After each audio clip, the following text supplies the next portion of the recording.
Surah Al-Fatiha.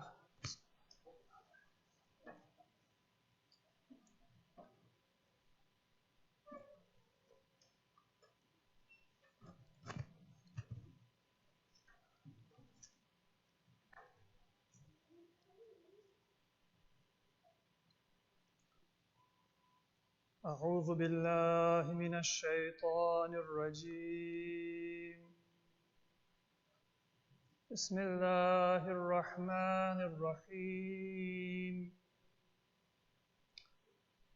الحمد لله رب العالمين بارئ الخلائق أجمعين، والصلاة والسلام على أشرف الأنبياء والمرسلين، المبعوث رحمة للعالمين، شفيع المذنبين وحبيب قلوب الصادقين، سيدنا ومولانا أبي القاسم محمد. اللهم صل على محمد وعلى أهل بيته الأطيبين الأطهرين الهداة المهديين، ولعنة الله على أعدائهم إلى قيام يوم الدين. رب اشرح لي صدري ويسر لي أمري واحلل عقدة من لساني يفقه قولي. أما بعد، فقد قال الله عز وجل في القرآن المجيد: بسم الله الرحمن الرحيم. إن أولياء الله لا خوف عليهم ولا هم يحزنون، الذين آمنوا وكانوا يتقون. صلوا على محمد وآل محمد.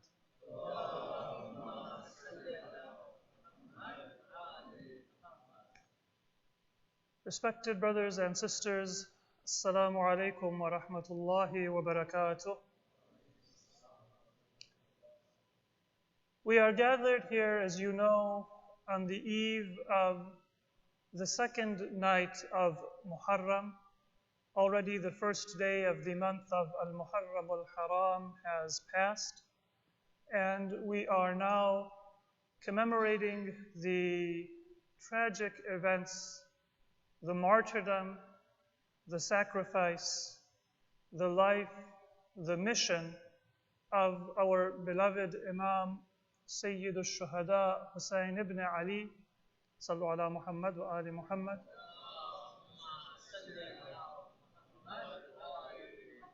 and his family and his companions. And this is something that is a very complex commemoration and a reminder for us of our religious values. On the one hand, the very commemoration of this grief, of this tragedy, is the greatest gift that Allah subhanahu wa ta'ala can give to any believer. Those of us who have had the opportunity to visit the shrine of Imam Hussain alayhi salatu wassalam, those of us who have had the opportunity to participate in these gatherings of commemoration, in these sessions where believers come together, our mourning and our grief at their having been deprived of the right which Allah had given them within this ummah and for the guidance of humanity, that is a gift, but it is expressed not through happiness, not through congratulations, but through grief and through mourning. Now, there is still a gratitude. There is still a thanks that we owe to Allah subhanahu wa ta'ala for the connection.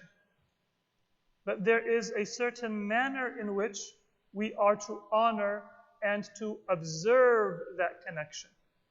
And it is not through happiness. It is not through celebration, but it is through grief.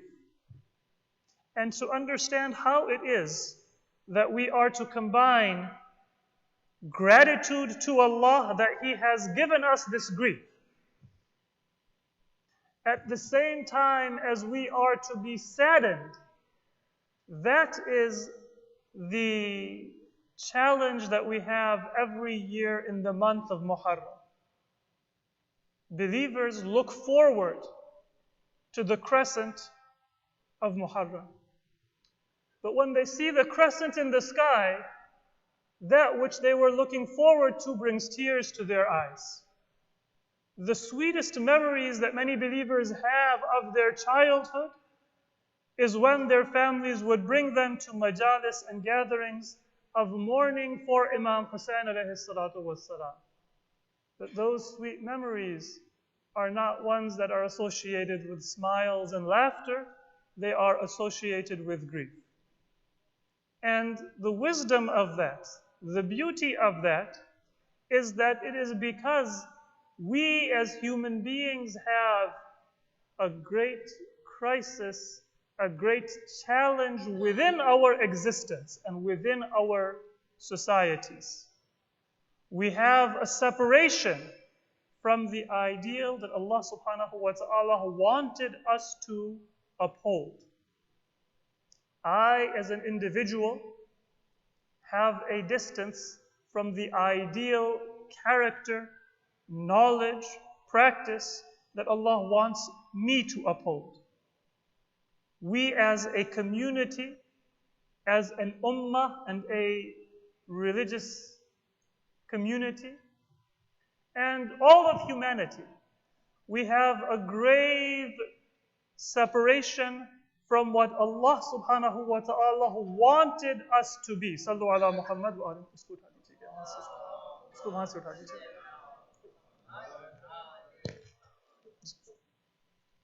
Sallu ala Muhammad wa alim Muhammad.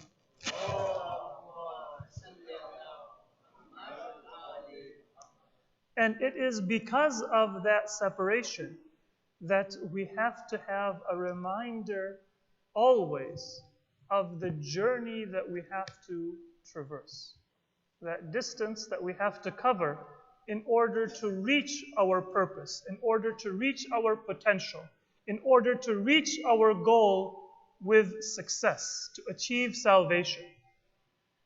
Celebration is something that turns our attention to the past.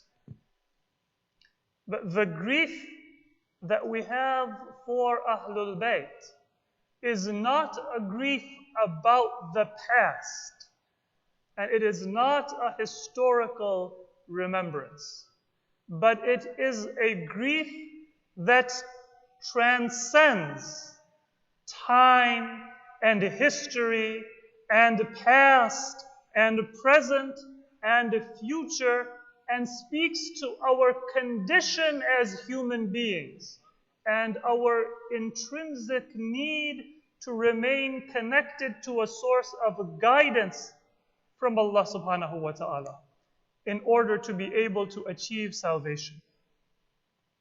And this is why I have selected for a theme of our nights together during these 10 days of Muharram the topic of the solution of our spiritual crisis through our connection to Karbala and our connection to Sayyid al-Shuhada alayhi salatu wassalam.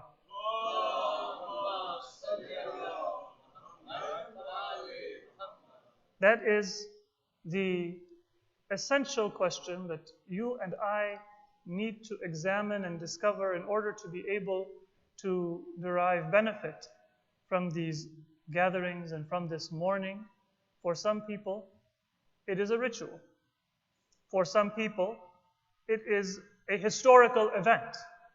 But for us, there is a ritual and a beauty in the rituals of Muharram.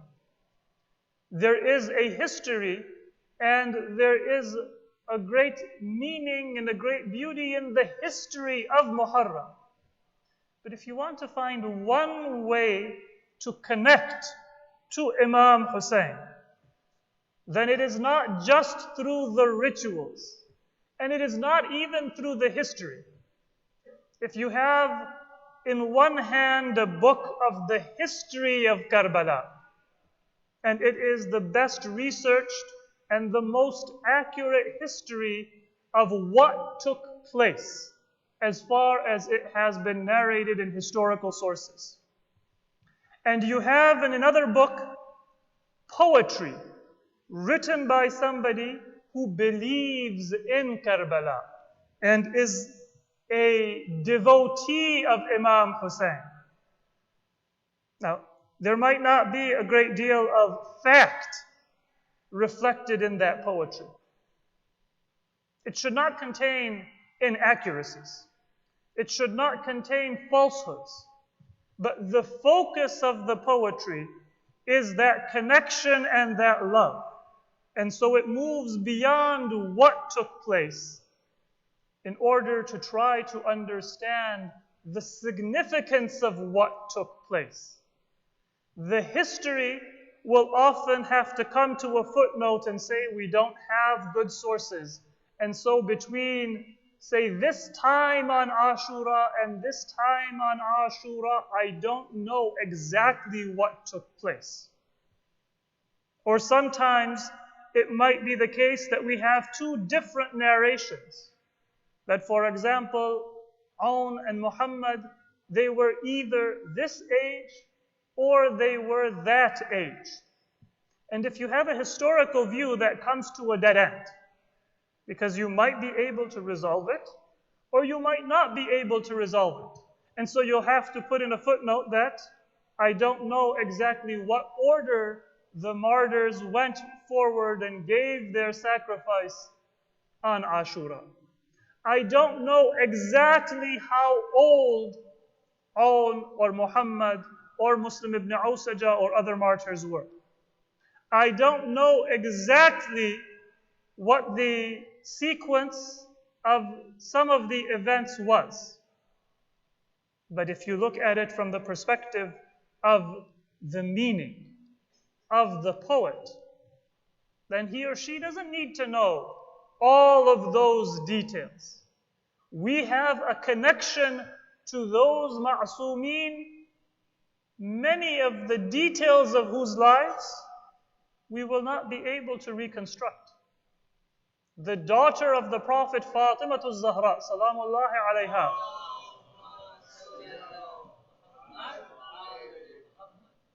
she had one of the shortest lives of any of the ma'asumeen in the full breadth of history. You don't have a very long life. You would imagine that it should be relatively easy to say what were the details of her biography and her life.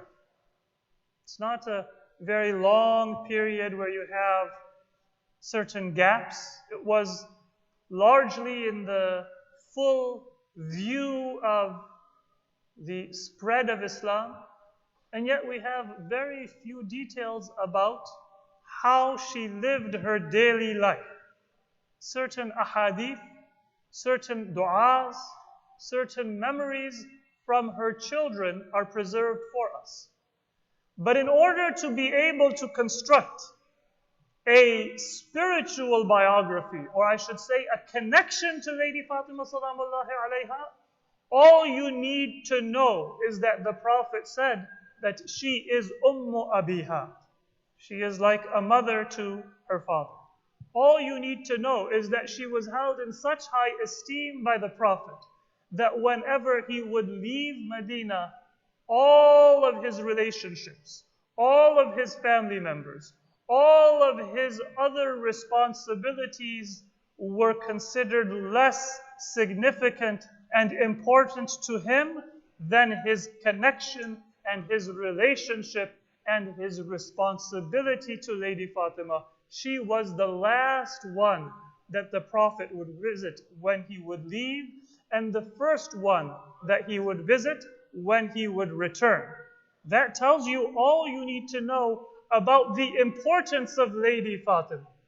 And through that connection and that importance that the Prophet gave to her, you can develop a love for her, an attachment to her, and a sense of her significance for the understanding of Islam, then one hadith that you have from her will be more weighty than an entire book you may have from somebody else.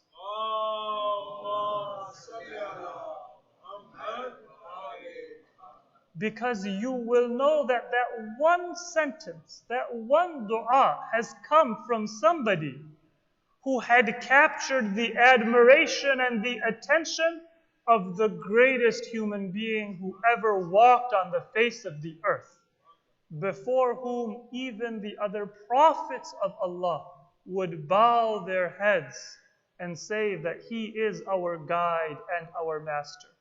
Sayyidul Kawnain, the Prophet of Islam, would stand in admiration and in love for Lady Fatima salamullahi alayha. So her one hadith, Al-Jar Thumma Ad-Dar, is something that we can take and we can contemplate on. And it is more valuable for us than if somebody else may have given us a whole philosophy or a whole book about how to pray and who to pray for. She said that when you sit down to pray, remember your neighbors and then you think of yourself and your own family. That is an entire philosophy of life. But the importance of it comes not from the commentary, not from the length of what she said, but from who she was and what depth and profundity that message was coming from. So Karbala for us is a similar kind of a mission. Don't get caught up in just trying to reconcile the different historical narrations. That is a valuable project. And if you are interested in it, then sometime out of the first 10 days of Muharram, before or after, familiarize yourselves with the different opinions from a historical perspective. That is the opportunity for a seminar. That is the opportunity for a class. And it is a valuable exercise because that history and those facts are an important part of what is going to allow us to be able to understand the meaning of the events. In the event that you understand all of the love that the Prophet had for Lady Fatima, but you don't know any of her sayings, and you don't know any of her du'as, then you are not going to be able to honor that connection that the Prophet had, and you are not going to be able to develop a connection yourself. And so that is important for us. But during these 10 days, if we have to prioritize, then prioritize that connection. Prioritize that poetry. Prioritize that passion. Don't prioritize the facts.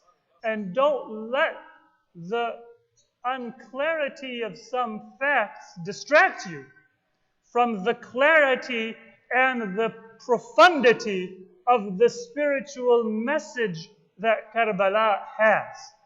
Take one of the riwayat, which is not known to be false, one of the narrations that exists, and understand the meaning and understand the power of that commemoration.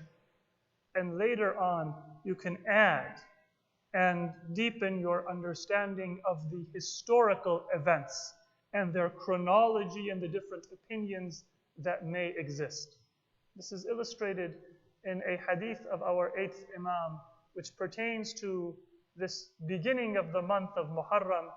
Our 8th Imam, Ali ibn Musa al-Rida alayhi salatu was-salam,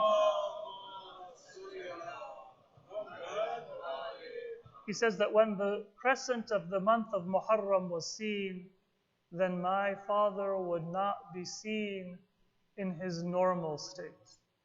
Ahlul Bayt were known that their normal state was a smile. They were easy to laugh and difficult to make angry. That was the known practice, the known character of all of Ahlul Bayt. The Prophet, was always known to be light-hearted, to always be easy to smile. Amir al-Mu'mineen, he has that statement that a believer, حُزْنُهُ فِي قَلْبِهِ وَبِشْرُهُ فِي وَجْهِهِ. Whatever happiness you have, even at difficult moments in your life, you muster it and you bring it to your face. And whatever difficulty, whatever huzn, whatever grief you may have, you keep it in your heart. That is between you and Allah subhanahu wa ta'ala for private moments. But when you interact with other people, then it is with a light-hearted manner. It is with a smile. But then Imam Rida alayhi salam says that when the moon of Muharram was sighted, at that moment the smile would no longer be seen on the face of my father, Imam Musa Kazim alayhi salatu wassalam.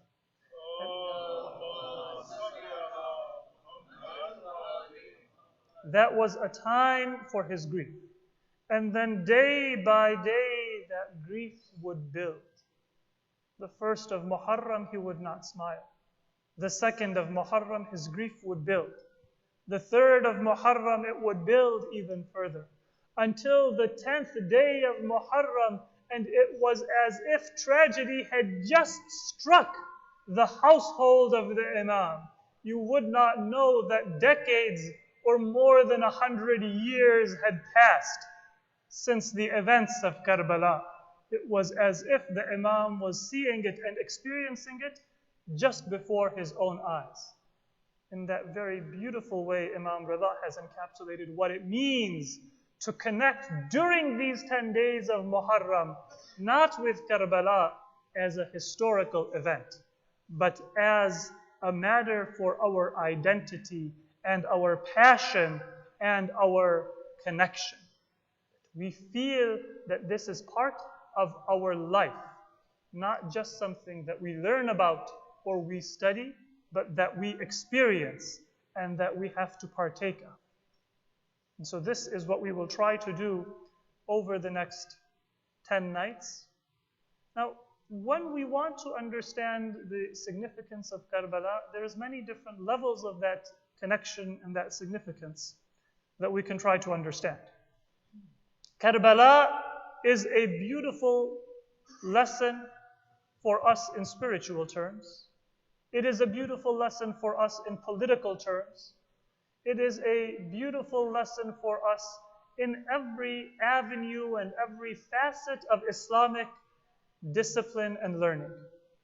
Every avenue of Islam, there is a connection to Karbala within it. A lesson that you can learn from Karbala. But I want to focus during our limited time together on what lessons we can learn for our spiritual health and our spiritual well-being.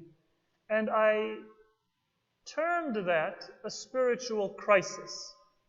And so the first question that I would like us to think about is, do we have a spiritual crisis? There's many times when we have people who think there is a crisis and there is no crisis. Sometimes if you are taking care of young children, you might be working in the next room, taking care of something important, and all of a sudden you hear a loud cry from your child. You come thinking that something terrible has taken place. You ask, what's the problem? What is the crisis? And they will say that, well, I was playing with my friend, I was playing with my brother or my sister, they took my toy. They called me a name. Now here you were looking for your phone, thinking to call 911, and you find out that the crisis is something which you would not even have thought twice about. But you can't tell that child that it is nothing. You have to slowly bring them up to speed that this is not a crisis worth shedding tears about and saying that I'm never going to talk to you again, and I'm never going to play with you again, and I'm never going to have anything to do with you again. There are times when we don't have a crisis, and we think that we have a crisis. And part of that difference that we have as adults, it comes from our different experiences.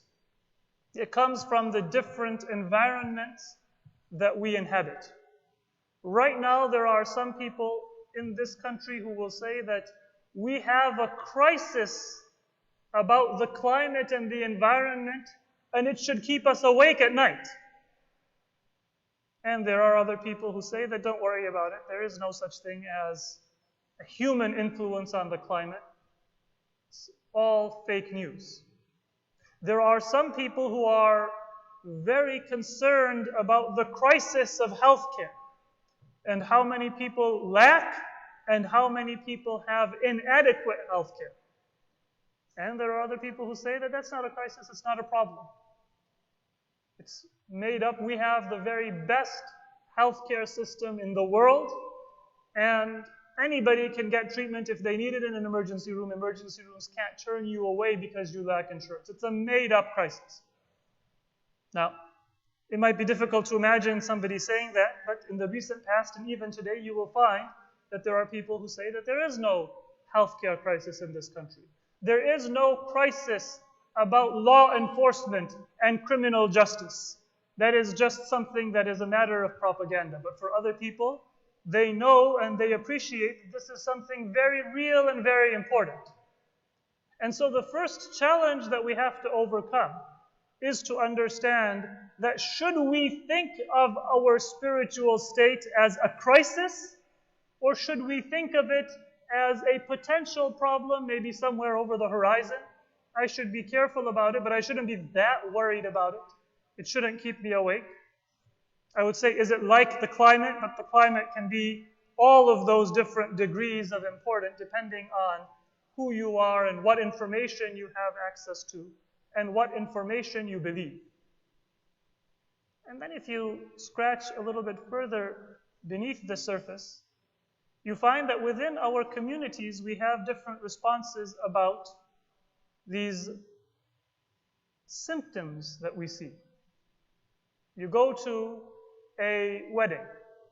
Now we are past the wedding season in the Muslim community. Summer has passed and the month of Dhul Hijjah has passed. And so now it is safe to look back at how our weddings are conducted. And inshallah, that will not offend anybody who has a wedding coming in the next few days, because that season has passed. Sallu ala Muhammad wa ali Muhammad. But if you think about that, and you see that sometimes many of our most basic Islamic values are compromised in those ceremonies. They are not just an opportunity to invite community and family and share in the happiness of the beginning of a union and the coming together of two families. And I'm not just talking about questions of hijab. I'm not just talking about questions of entertainment. Those are important questions. But I'm also referring to the extravagance and the competition that we have to impress and to outdo and to focus on its individual feeling like that day was unique and special by being better than or more impressive than the function or the event that might have been put out by another family or another person in the community. So we have many different areas in which those types of gatherings, they don't reinforce Islamic values, they side-skirt Islamic values, or they damage our commitment and our connection to our Islamic values. Is that a crisis? Or is it just a minor symptom? Should we respond to that by saying that, well, it's just one day in the year, let them enjoy it, and then there will be another opportunity to give religious admonition and advice and guidance? Don't always try to inject a certain religious restriction into a person's life. You have different responses. When it comes to our daily life, when it comes to our marital life, when it comes to the different symptoms we find within our communities. And for many of us, we don't always know whether we should consider something to be a serious problem or less serious of a problem. And so we often have burnout, where we say that I don't even know what to give importance to. You have people who are burned out because of the news. You have people who are burned out because everything is a crisis. Your diet is a crisis. The way you sleep is a crisis. And now they have articles and they have videos with the headline, "You're doing it wrong." Many of us learn that we don't even know how to boil an egg and how to peel a banana and how to do the most simple tasks in our life because the information is coming to us that there is a crisis in just the way that we prepare our lunch, let alone the more serious decisions within our life. And so the first question that we have to be able to understand is, where can we determine what is a crisis and what is not? Is it going to be on the basis of our mind? Is it going to be on the basis of our feelings and our heart? I might feel that something is a big deal, but my mind tells me it is not a big deal. Sometimes we refer to experts, and what they tell us differs from what we feel. If you go to a medical professional, you say that I'm feeling nausea, and I have a cold sweat, and I have this constriction in my chest radiating out to my hands. They might tell you to go to the hospital. These are symptoms that you need to be examined. They might be dangerous. And then you tell that person that, well, I felt a lot worse when I had the flu a few weeks ago, and you didn't tell me that it was that essential for me to get immediate treatment. It's not always what we feel. It's not always what we know. If you are an expert, then you might see things with one view, and if you are not an expert, then you might see things with a very different view. You might think that something is a big deal and say that I need an immediate prescription, and the expert says that no, you don't have to worry about it. This is not a big deal. And then there might be something that you would be willing to ignore. It's just indigestion. It's just a little bit of shortness of breath. I exerted myself. And the expert will say that no, this is something that you need to be checked for. And so our solution to all of those confusions that we have is to make sure that we have access to expertise in understanding what is a crisis, what might seem to be a big deal, but we should ignore it. What might not seem to be a big deal, but we should give it a great deal of importance. And then how should we respond? The major spiritual challenges of history, they are the same way. The people of Ad are described in the Quran. They came to their prophet Hud. They said that, all right, we're tired of all of this preaching and all of this warning that there is going to be a crisis, there is going to be a punishment. Bring us this punishment if you're telling the truth. And Prophet Hud says that I am just a warner. I am not going to punish you. God is going to punish you. He told me to give you the message. And then the punishment comes, and they say, هَذَا عَارِضٌ مُمْطِرُنَا. Clouds bringing rain. We're going to have a good harvest this year. And that was the punishment that was going to destroy them and make them a lesson for history. They thought it was going to be something good, but it was something that had their destruction within it.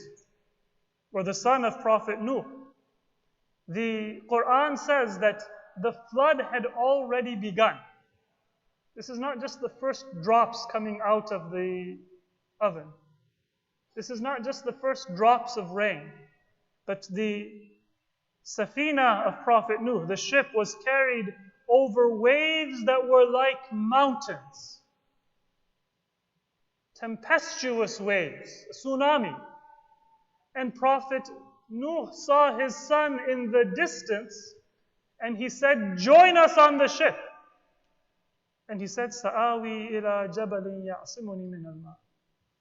I'll go to a mountain, and I can see it is a crisis. I can see it is a storm, it is a flood. But the ship might sink. I will go to a mountain. That is where I will have the maximum safety. And he was destroyed. And so what is that expertise? What is that ship that can save us? And that is the importance of a connection to Ahlul Bayt. Because our minds are not always enough. They are in need of training and development. Our feelings are not always enough. They are in need of training and in need of development. If you want to train your mind, to train your heart, to train your feelings, to be able to understand what it is that you should give importance to, what it is that you should be worried about, what it is that you should be comfortable with, and what you should be uncomfortable with, then you need to have that connection to Ahlul Bayt. That is why they are known as Safinatun Najah. Man rakibaha najah. وَمَنْ تَخَلَّفَ عَنْهَا غَرِقَ وَهَوَى. صلوا على محمد وآل محمد. That is why when the Quran brings us to that commitment to worship only Allah, to seek help only from Allah, then to put us on that path, He says that pray to be guided to the path of الَّذِينَ أَنْعَمْتَ عَلَيْهِمْ, and to be separated from those who are astray and those who have become worthy of Allah's wrath. That connection to certain people and that disconnection from evil people and misguided people, that is what is going to be the most important factor that will train your heart to be able to feel what it should feel when it should feel it. And that will train your mind to see and to understand what it should understand when it should understand it. In other words, we are embarking on a journey with Ahlul Bayt alayhi salatu wassalam. We are embarking on that path. And this path of Karbala, it was a journey in spirit, and it was a journey also through the lands of Islam, from Medina to Karbala. Not a terribly long journey, but a journey that began in grief and a journey that ended in grief. And today is the beginning of our joining Imam Hussein and his companions on that journey. The beginning point is in Medina, the city of the Prophet. And what memories for Ahlul Bayt, and in particular for Imam Hussein, are associated with Medina. This was the city in which he was born and the city in which he was raised. A city filled with the memories of his mother whom he lost at a young age. A city filled with the memories of his grandfather, the Prophet of Allah. Whenever the eyes of the Prophet would fall upon Imam Hussein, then whatever the Prophet might be doing, he would turn towards Imam Hussein, and you wouldn't know whether the grandfather's love for his grandson was greater, or the grandson's love for his grandfather was greater. If the Prophet saw Imam Hussein, he would come running. And if Imam Hussein saw the Prophet, he would run to the Prophet, and they would embrace. That would be the case. Whatever the Prophet might be doing, whomever he might be speaking to, sometimes he would give his khutbah in the masjid, and he would have Imam Hussein in his arms. And when he would pause for a breath, he would kiss Imam Hussein to show his love. The Prophet, when he was tired after a long day of work, he would come at the end of the day and he would play as a child with Imam Hassan and Imam Hussein. And sometimes Amir al-Mu'mineen and Lady Fatima would see something very unusual from the Prophet. When he would be playing with Imam Hussein, he would begin to embrace the Imam, and he would sometimes kiss the Imam. Sometimes he would kiss the forehead of the Imam. Sometimes he would kiss the neck of the Imam. Sometimes he would kiss the hands of the Imam. And as he would do so, he would shed tears. And Lady Fatima asked her father that, "Oh my father, you have such love for your grandson that I have never seen any parent, any grandparent express such love. Why is it that when you embrace him, you shed tears? And the Prophet said that, Lady Fatima, I see what you do not yet see. And I see that which if I were to describe to you, then you might not be able to bear it. Just suffice it to know that when I see before me where the stones will hit the body of the Imam, and I see the wounds that will cover his body, where there will be spears and where there will be arrows and where there will be different injuries, then I cannot help but kiss those blessed parts of the body of the Imam. This was how the Prophet raised Imam Hussein, with that love and with those tears, until the month of Rajab in the 60th year of Hijrah came, and the Imam is to begin his journey. He went and he threw himself upon the grave of his grandfather, the Prophet.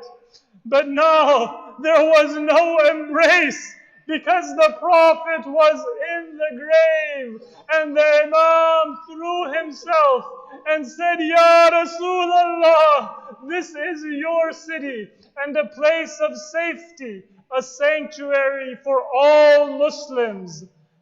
Human beings, even animals, they come to this city for peace, for security, and your grandson is not safe. Your family and your progeny is not safe in this city. Oh my grandfather Rasulullah, forgive me, for I must depart your company, where I will no longer be able to come to your grave every day and do ziyarah as is my heart's desire. Forgive me, for I must bid farewell. And it is said that at that moment, Imam Hussein went and he saw in a vision-like state that the Prophet had come to him and said that, Hussein, you are not bidding farewell to me. For 50 years, I have been separated from you. For 50 years, at the gates of paradise, your mother is waiting for you. Come, O Hussein, inna mushtaquna ilayk. We are waiting for you to come. We are eager to be reunited with you. Your grandfather, your mother, your father, your brother Hassan al-Mujtaba, we are all waiting for you. The Imam left Medina, passing through various stages. He arrived at Karbala.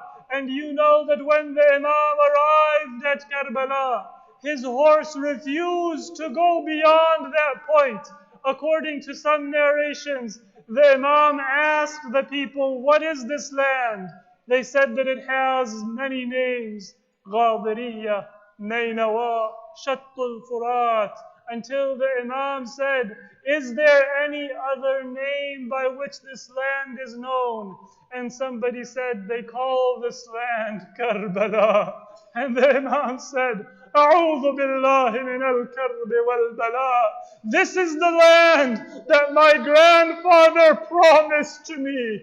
And the Imam came down from his horse and he put the sands of Karbala in his hands, and he kissed those sands as his father had done on the way back from Siffin. And the Imam repeated the same words that Imam Ali had said more than 20 years earlier when he was coming back from the battle of Siffin. This is where the blood will be shed. This is where the captives will be bound and taken to various dungeons. This is where the courageous men of Bani Hashim will be martyred. And Lady Zainab came forward. She said to the Imam that I do not have any demands, but is it possible for us to move quickly past this area? Because ever since we have entered this land, my heart is uneasy. And the Imam said that, oh my sister Zainab, This is where our grandfather told us that we are going to have our final encampment.